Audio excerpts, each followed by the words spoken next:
সবাইকে ঝরা ফাগুন ইউটিউব চ্যানেলে স্বাগত জানাচ্ছি। আজ আমরা পড়ে শোনাব হুমায়ুন আহমেদের উপন্যাস ১৯৭১-এর দ্বিতীয় পর্ব। আশা করি উপন্যাসটি আপনাদের সবার ভালো লাগবে। আমাদের সাথে থাকার জন্য আপনাদের অসংখ্য অসংখ্য ধন্যবাদ। আজিজ মাস্টারের অনিদ্রা রোগ আছে। অনেক রাত পর্যন্ত তাকে জেগে থাকতে হয় বলেই অনেক বেলা পর্যন্ত ঘুমোতে হয়। আজ তাকে ভোরের আলো ফোটার আগেই জাগতে হলো, কারণ স্কুলে দপ্তরি ও দারোয়ান রামমোহন প্রচণ্ড শব্দে দরজায় ধাক্কা দিচ্ছে, যেন ভূমিকম্প হচ্ছে। এক্ষুনি আজিজ মাস্টারকে ঘর থেকে বের করতে হবে। বন্ধ দরজার ওপাশ থেকে আজিজ মাস্টার কথা বলল। এই রামমোহন, কি ব্যাপার? আপনারে ডাকে স্যার, আপনারে ডাকে। কে ডাকে? মিলিটারি। গ্রামে মিলিটারি আসছে স্কুল ঘরে। কি বলছিস রামমোহন? যে স্যার, আপনারে ডাকে। আজিজ মাস্টার দরজা খুলে দেখল রামমোহনের থুতনি বেয়ে ঘাম পড়ছে, গায়ের ফতুয়াটাও ঘামে ভেজা। স্কুল থেকে দৌড়ে এসেছে বোধহয়। শব্দ করে শ্বাস টানছে। রামমোহন আবার বলল, মিলিটারি আপনারে ডাকে স্যার। আজিজ মাস্টার রামমোহনের কথা মোটেও বিশ্বাস করল না। সময়টা খারাপ।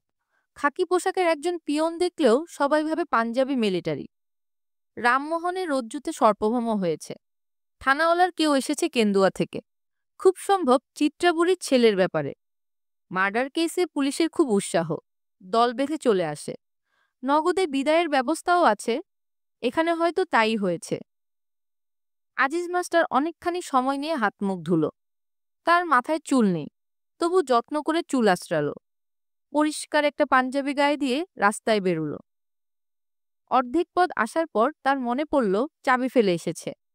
আবার ফিরে গেল চাবি আনতে। বাড়ি ফিরবার পথে সত্যি সত্যি বুঝলো গ্রামে মিলিটারি এসেছে। তার মতি মিয়ার সঙ্গে দেখা হলো, রতন মাঝির সঙ্গেও দেখা হলো। বাড়ি ঢুকবার মুখে জয়নাল মিয়াকেও ছাতা মাথায় ফিরে আসতে দেখা গেল। রামমোহন এদের প্রত্যেককে একবার করে তার অভিজ্ঞতার কথা বলল। রামমোহনের বর্ণনা মতো সে স্কুল ঘরের বারান্দায় ঘুমোচ্ছিল। তখনও চারিদিক অন্ধকার। কে যেন তার পায়ে একটা ঝাঁকুনি দিয়ে মুখে টর্চের আলো ফেলল। সে উঠে বসে দেখে স্কুলে মিলিটারি গিজগিজ করছে। জয়নাল মিয়া নিচু গলায় বলল, আন্দাজ কতজন হইব? ৪-৫০০ কম না? কও কি তুমি? বেশিও হইতে পারে। সবটি মস্ত জোয়ান। জোয়ান তো হইবই। মিলিটারি দুবলা পাতলা হয় নাকি? মতি মিয়া জিজ্ঞেস করল। হাতে অস্ত্রপাতি আছে? জয়নাল মিয়া বিরক্ত মুখে বলল, অস্ত্রপাতি তো থাকবই। এরা কি বিয়া করতে আইছে? আজিজ মাস্টার গম্ভীর গলায় বলল, তারপর কি হয়েছে রামমোহন? তারা আমার নাম জিগাইল। কোন ভাষায়? উর্দু না ইংরেজি? বাংলায়। পরিষ্কার জিগাইল, তোমার নাম কি, তুমি কে, কি করো? তা কিভাবে হয়? এরা তো বাংলা জানে না। আমি স্যার পরিষ্কার শুনলাম, নিজের কানে শুনলাম। তারপর বলো, তারপর কি হলো? আমি কইলাম আমার নাম রামমোহন, স্কুলের দপ্তরি। তখন তারা কইল হেডমাস্টারে ডাইকে আনো। বাংলায় বলল, যে স্যার। আরে কি যে বলো পাগল ছাগলের মতো, এরা বাংলা জানে নাকি? কি শুনতে কি শুনেছ? আজিজ মাস্টার একটা সিগারেট ধরাতে গিয়ে লক্ষ্য করল তার হাত কাঁপছে এবং প্রস্রাবের বেগ হচ্ছে।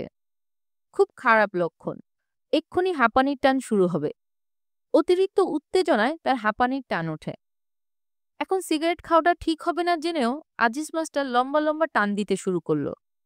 সে সাধারণত জয়নাল মিয়ার সামনে সিগারেট খায় না। জয়নাল মিয়া গম্ভীর গলায় বলল, তুমি যাও মাস্টার, বিষয়টা কি জানি না হো। আমি আমি কি জন্য যাব? আরে ডাকতাছে তোমারে, তুমি যাইবা না তো যাইব ডাকে। আজিজ মাস্টারের সত্যি সত্যি হাঁপানির টান উঠে গেল। সিগারেট ফেলে দিয়ে সে লম্বা লম্বা শ্বাস নিতে শুরু করলো। জয়নাল মিয়া গম্ভীর গলায় বলল, এরা এইখানে থাকবার জন্য আসে নাই, বুঝলা? যাইতাছে অন্য কোনো খানে। ভয়ের কিছু নাই। একটা পাকিস্তানি পতাকা হাতে নিয়ে যাও। পতাকা আছে না? বাঁশের আগায় বান্ধো। আমি একলা যাব, বলেন কি? একসঙ্গে বেশি মানুষ যাওয়া ঠিক হবে না। ঠিক বেঠিক যাই হোক, আমি একা যাব না। এইরকম করতাছো কেন মাস্টার? এরা বাঘও না, ভাল্লুকও না। একা যাব না।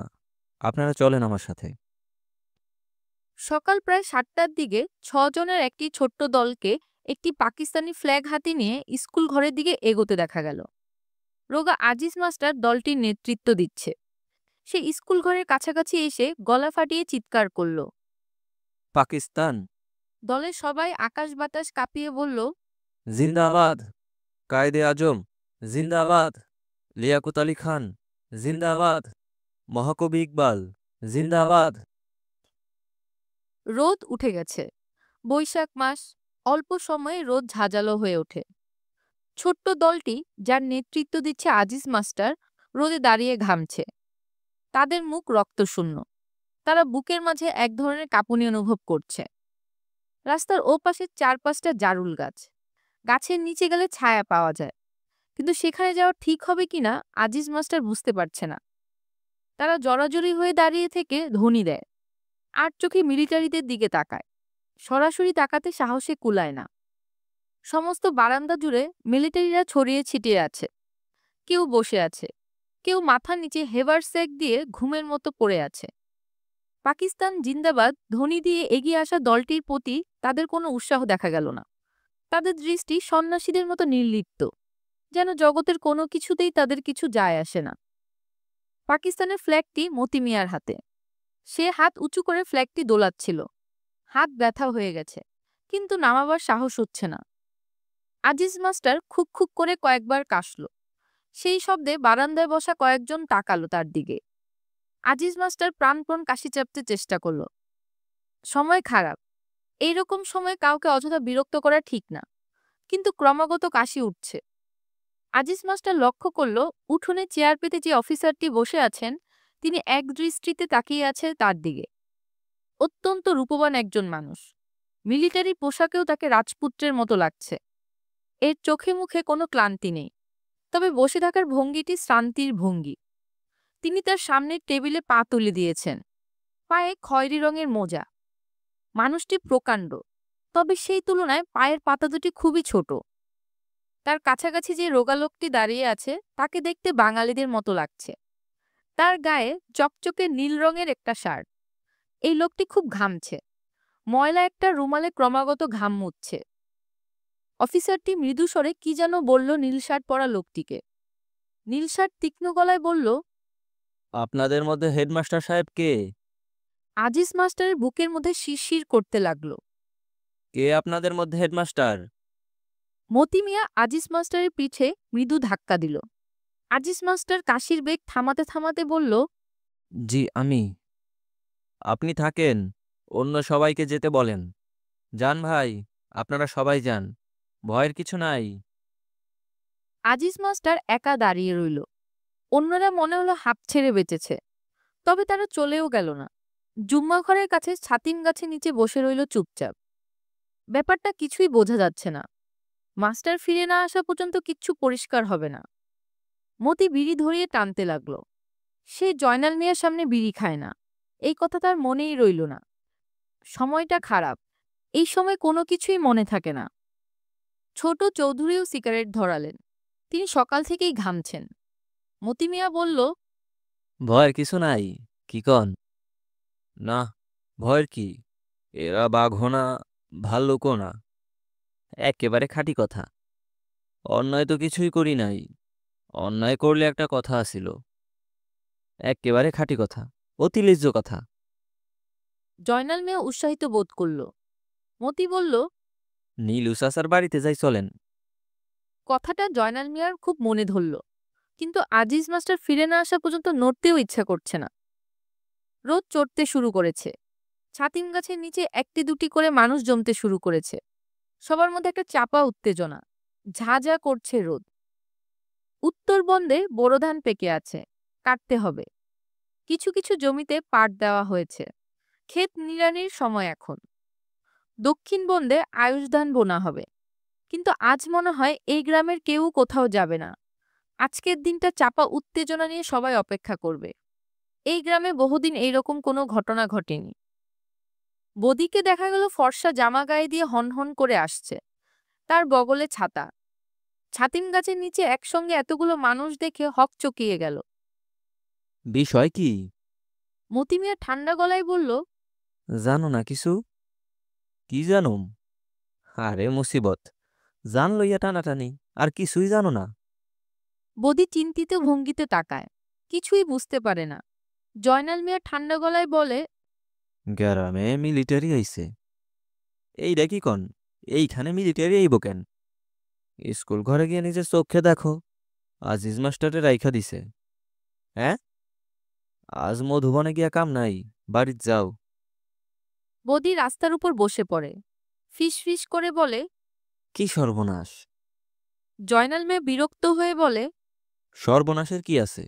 আমরা কি করলাম? কিছু করছি আমরা? বদি মুখ লম্বা করে বসে থাকে। একসময় মৃদু স্বরে বলে, মুসলমানের জন্য ভয়ের কিছু নাই। এরা মুসলমানদের খুব খাতির করে, তবে পাক্কা মুসলমান হওয়া লাগে। সাইর কলেমা জিজ্ঞেস করে। সবাই মুখ চাওয়াচাই করে। চার কলেমা কারোই জানা নেই। বদি উৎসাহিত হয়ে বলে, সুন্নত হইছে কিনা এইটাও দেখে, কাপড় খুইলা দেখে। তুমি জানলা কেমনে? নান্দাইল রোডে শুনছি।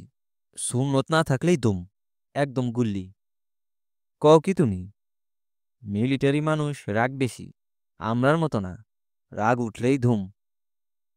বদি একটি বিড়ি ধরিয়ে দ্রুত টানতে থাকে। তার মধুবন যাওয়া অত্যন্ত দরকার। কে জানে, হয়তো মধুবনেও মিলিটারি এসে দোকানপাট জ্বালিয়ে দিয়েছে। সে উঠে দাঁড়ালো। মতি মিয়া বলল, যাও কই? বদি তার উত্তর না দিয়ে উল্টো দিকে হাঁটা শুরু করলো। স্কুল ঘরকে পাশ কাটিয়ে যেতে হবে। হাঁটতে হবে অনেকটা পথ। কড়া রোদ উঠেছে। আকাশে মেঘের লেশ মাত্র নেই। চারিদিকে ঝাঁঝা করছে রোদ। বদি হনহন করে ছুটছে। রোগা নীল শার্ট পরা লোকটি বাঙালি। সে আজিজ মাস্টারের দিকে তাকিয়ে শুকনো গলায় বলল, ইনি মেজর এজাজ আহমেদ, ইনারে সালাম দেন। আজিজ মাস্টার যন্ত্রের মতো বলল। সালাম আলাইকুম। মেজর এজাজ পরিষ্কার বাংলায় বললেন, আপনার নাম কি? জি, আমার নাম আজিজুর রহমান মল্লিক। সেইট এগেইন। আজিজ মাস্টার নীল শার্ট পরা লোকটির দিকে তাকালো। সে ঠান্ডা গলায় বলল, নামটা আর একবার বলেন, স্পষ্ট করে বলেন, গলায় জোর নাই। আজিজুর রহমান মল্লিক। আপনি বসুন। কোথায় বসতে বলেছে? বসার দ্বিতীয় কোনো চেয়ার নেই। মাটিতে বসতে বলেছে নাকি? আজিজ মাস্টারের গলা শুকিয়ে গেল। রোগা লোকটি স্কুল ঘর থেকে একটি চেয়ার নিয়ে এলো। ঠান্ডা গলায় বলল, বসেন। স্যার বসতে বলেছেন, বসেন। আজিজ মাস্টার সংকুচিত ভঙ্গিতে বসল। মেজর সাহেব দীর্ঘ সময় কোনো কথাবার্তা বললেন না। শুরু চোখে তাকিয়ে রইলেন আজিজ মাস্টারের দিকে।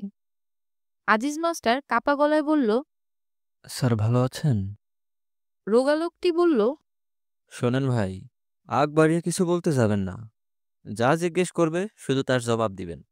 ইনি লোক ভালো, ভয়ের কিছু নাই। স্যার বাংলায় বলতে পারেন না, কিন্তু ভালো বোঝেন। জি আচ্ছা, আপনার ভয়ের কিছু নাই। আরাম করে বসেন। আজিজ মাস্টার আরাম করে বসার একটি ভঙ্গি করল। মেজর সাহেব একটা সিগারেট ধরালেন। প্যাকেটটি বাড়িয়ে দিলেন আজিজ মাস্টারের দিকে। আজিজ মাস্টার ফ্যালফ্যাল করে তাকালো। রোগা লোকটি বলল, স্যার দিচ্ছেন যখন নেন। বললাম না, ইনি লোক ভালো। আজিজ মাস্টার একটা সিগারেট নিলেন। কি আশ্চর্য! মেজর সাহেব নিজেই সিগারেটটি ধরিয়ে দিলেন। আজিজ মাস্টার তার ভদ্রতায় মুগ্ধ হয়ে গেল। অত্যন্ত শরীফ আদমি। পরবর্তী সময়ে তাদের মধ্যে নিম্নলিখিত কথাবার্তা হলো। মেজর সাহেব প্রশ্ন করলেন ইংরেজিতে, আজিজ মাস্টার জবাব দিল বাংলায়। কিছু প্রশ্ন আজিজ মাস্টার বুঝতে পারল না। নীল শার্ট পরা লোকটি সুন্দর করে বুঝিয়ে দিল। তোমার নাম আজিজুর রহমান মল্লিক? জি স্যার। মল্লিক মানে কি? জানি না স্যার। এই গ্রামে কতজন মানুষ? জানি না স্যার। কতজন হিন্দু আছে? তাও জানি না স্যার।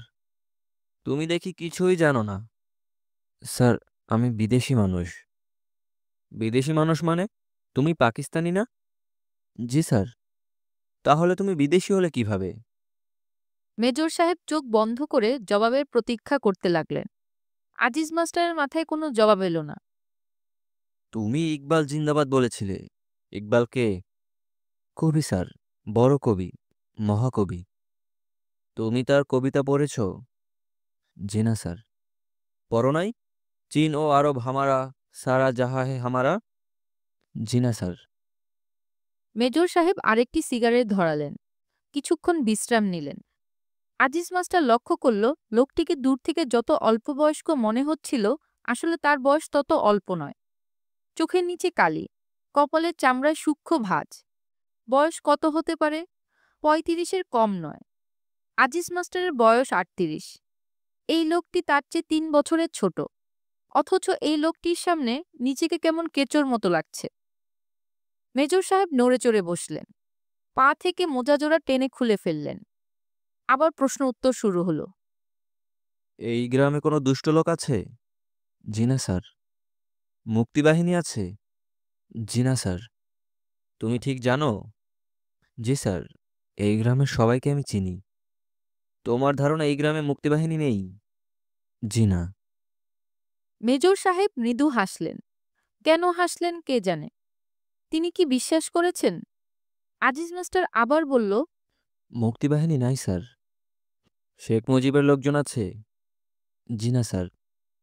তুমি জি না স্যার ছাড়া অন্য কিছু বলছো না কেন? তুমি কি ভয় পাচ্ছ? ভয় পাচ্ছ তুমি? জি না স্যার। গুড। ভয় পাওয়ার কিছু নেই। আমার দিকে ভালো করে তাকাও। তাকাও ভালো করে। আজিজ মাস্টার তাকালো। মেজর সাহেবের চোখ দুটি তার কাছে একটু নীলচে মনে হলো। বিড়াল চোখা নাকি? আমাকে দেখে কি মনে হয় আমি খারাপ লোক? জি না স্যার। কফি খাবে? আজিজ মাস্টার চোখ তুলে তাকালো। রোগা লোকটি বলল, খেতে চাইলে বলেন খাবো। আমার দিকে তাকান কেন? অভ্যাস না থাকলে বলেন খাবো না। ব্যাস, বারবার আমার দিকে তাকাবেন না। কি, কফি খাবে?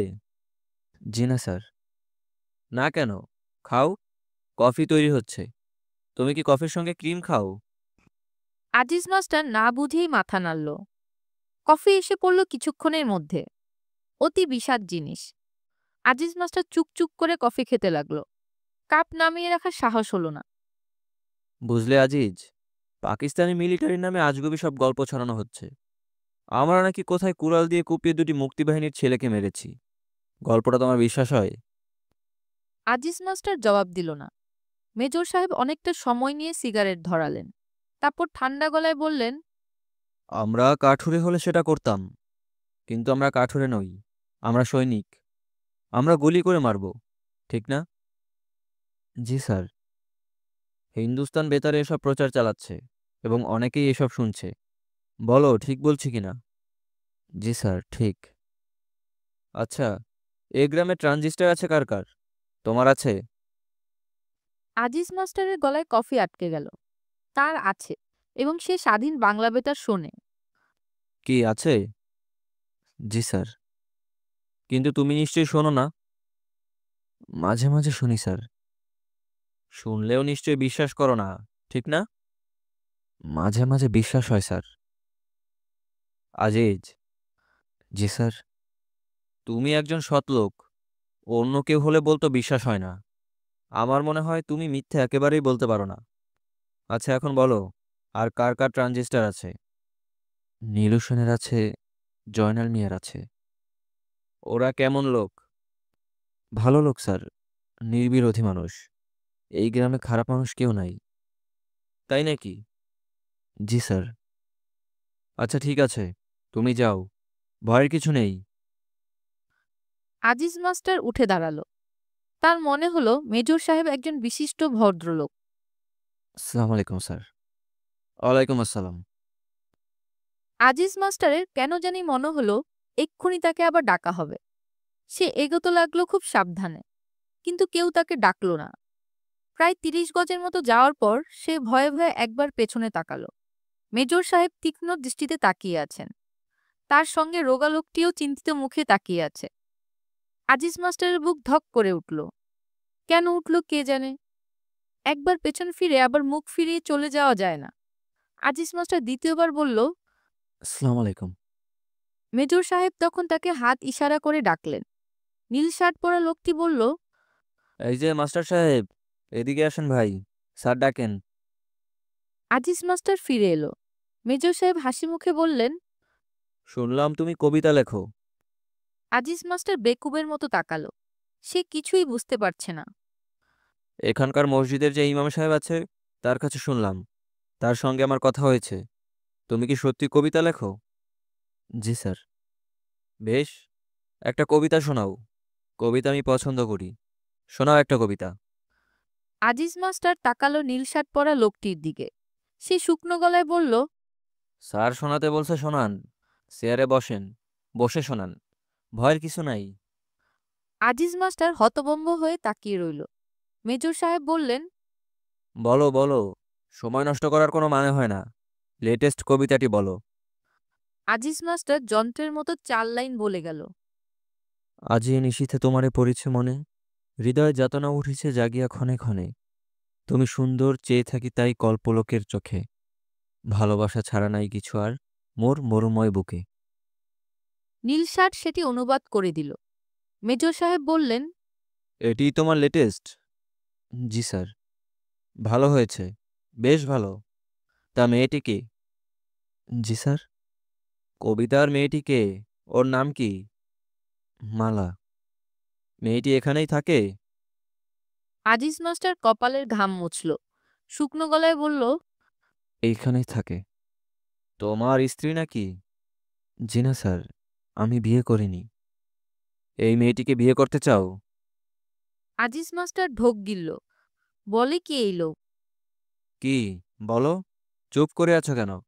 নাকি মেয়ের বাবা তোমার মতো বুড়োর কাছে বিয়ে দিতে চায় না? আজিজ মাস্টার খুব খুব করে কাশতে লাগলো। নীল শার্ট তীক্ষ্ণ গলায় বলল, স্যারের কথার জবাব দেন। স্যার রেগে যাচ্ছেন। মেজর সাহেব কৌতূহলী হয়ে তাকালেন। তার চোখ দুটি খুশি খুশি। বলো, মেয়েটির বয়স কত? বয়স কম? কত? 13-14। 13-14 বছরের মেয়েই তো ভালো। যত কম বয়স তত মজা। আজিজ মাস্টার স্তম্ভিত হয়ে গেল। কি বলছে এসব? মেয়েটির সঙ্গে তোমার যৌন সম্পর্ক আছে? না। মাথা নিচু করে আছো কেন? মাথা তোলো। আজিজ মাস্টার মাথা তুলল। মেয়েটির বুক কেমন আমাকে বলো। আমি শুনেছি বাঙালি মেয়েদের বুক খুব সুন্দর। কথাটা কি ঠিক? আমি জানি না। জানো না? বলো কি, তুমি এখনো কোনো মেয়ের বুক দেখোনি? আমি বিয়ে করিনি। তাতে কি? আজিজ মাস্টারের কান ঝাঝা করতে লাগলো। বমি বমি ভাব হলো। মেজর সাহেব হঠাৎ সুর পাল্টে নরম স্বরে জিজ্ঞেস করলেন, মেয়েটি কার? আই মিন, ওর বাবার নাম কি? আজিজ মাস্টার জবাব দিল না। মেজর সাহেব অসহিষ্ণু কণ্ঠে বলল, শুধু শুধু দেরি করছো কেন? বলে ফেলো। নীল শার্ট বলল, কেন শুধু শুধু রাগাচ্ছেন? বলে দেন না। জয়নাল মিয়ার মেয়ে, ওনার বড় মেয়ে, যার বাড়িতে ট্রানজিস্টার আছে। আজিজ মাস্টার বেশ অবাক হলো। এই লোকটির স্মৃতিশক্তি বেশ ভালো, মনে রেখেছে। তুমি এখন আর আগের মতো স্বতঃস্ফূর্তভাবে কথা বলছো না। প্রতিটি প্রশ্ন দুবার করে করতে হচ্ছে। কারণ কি? আজিজ মাস্টার জবাব দিল না। তুমি কি আমার উপর রাগ করেছো? বলো, রাগ করেছো? না। এখন তুমি আর স্যার বলছো না কেন? নিশ্চয়ই তুমি আমার উপর রাগ করেছো। জি না স্যার। মেজর সাহেব অনেকখানি ঝুঁকে এলেন আজিজ মাস্টারের দিকে। গলার স্বর নিচে নামিয়ে বললেন, শোনো, ওই মেয়েটির সঙ্গে আমি তোমার বিয়ের ব্যবস্থা করে দিচ্ছি। আজ রাতে সম্ভব হবে না। আজ রাতে আমরা ব্যস্ত। কাল ভোরে। কি, তুমি খুশি তো? আজিজ মাস্টার তাকিয়ে রইল। কি, কথা বলছো না যে? বলো শুক্রিয়া। শুক্রিয়া। আমি কথার খেলাফ করি না। যা বলেছি তা করব। এখন তুমি আমার কয়েকটি প্রশ্নের জবাব দাও। মেজর সাহেব সিগারেটের প্যাকেট বাড়িয়ে দিলেন। নিজে একটি ধরালেন। তার চোখে এখন আর হাসি ঝিকমিক করছে না। তোমাদের এই জংলা মাঠে কি আছে? কিছু নাই, জঙ্গল। আমরা জানি ইস্ট বেঙ্গল রেজিমেন্টের বেশ কিছু জওয়ান এবং কয়েকজন অফিসার এখানে লুকিয়ে আছে। আজিজ মাস্টারের চোখ বড় বড় হয়ে গেল। ওরা আমাদের দুজন অফিসারকেও নিয়ে গেছে। একজন হচ্ছে আমার বন্ধু মেজর বখতিয়ার, ফুটবল প্লেয়ার। আমি কিছুই জানি না স্যার। কিছুই জানো না? জি না স্যার। আমি যতদূর জানি এ গ্রাম থেকেই তো ওদের খাবার যাচ্ছে। আমি স্যার কিছুই জানি না। আমি ভাবছিলাম জানো। জানি না স্যার। মেজর সাহেব চোখ বন্ধ করে সিগারেট টানতে লাগলেন। প্রচণ্ড প্রস্রাবের বেগ হয়েছে আজিজ মাস্টারের। সে ভয়ে ভয়ে বলল, স্যার আমি যাই? মেজর সাহেব চোখ না খুলেই বললেন, সেটা কি ঠিক হবে? আমরা ওদের ধরতে এসেছি। এখন তোমাকে যেতে দিলে খবরটা ওদের কাছে পৌঁছে যেতে পারে। পারে না? আজিজ মাস্টার ঢোক গিলল। তুমি ওই ঘরে আজ রাতটা কাটাও। আমরা অপারেশন শুরু করব বিকালের দিকে।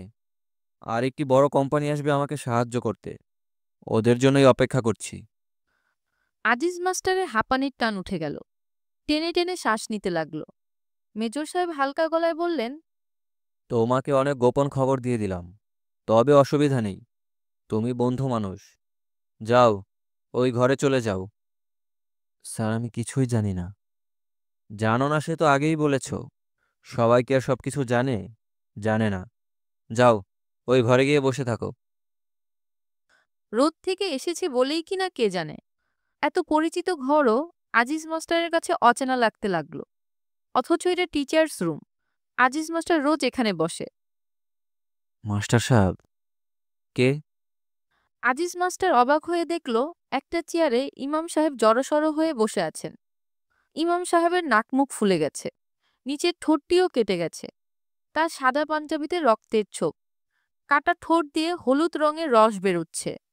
আজিজ মাস্টার দীর্ঘ সময় তার দিকে তাকিয়ে রইল এবং নিজের অজান্তেই এক সময় তার প্রস্রাব হয়ে গেল। ইমাম সাহেব তাকিয়ে দেখলেন, মেঝেতে প্রস্রাব গড়াচ্ছে। তার কোনো ভাবান্তর হলো না।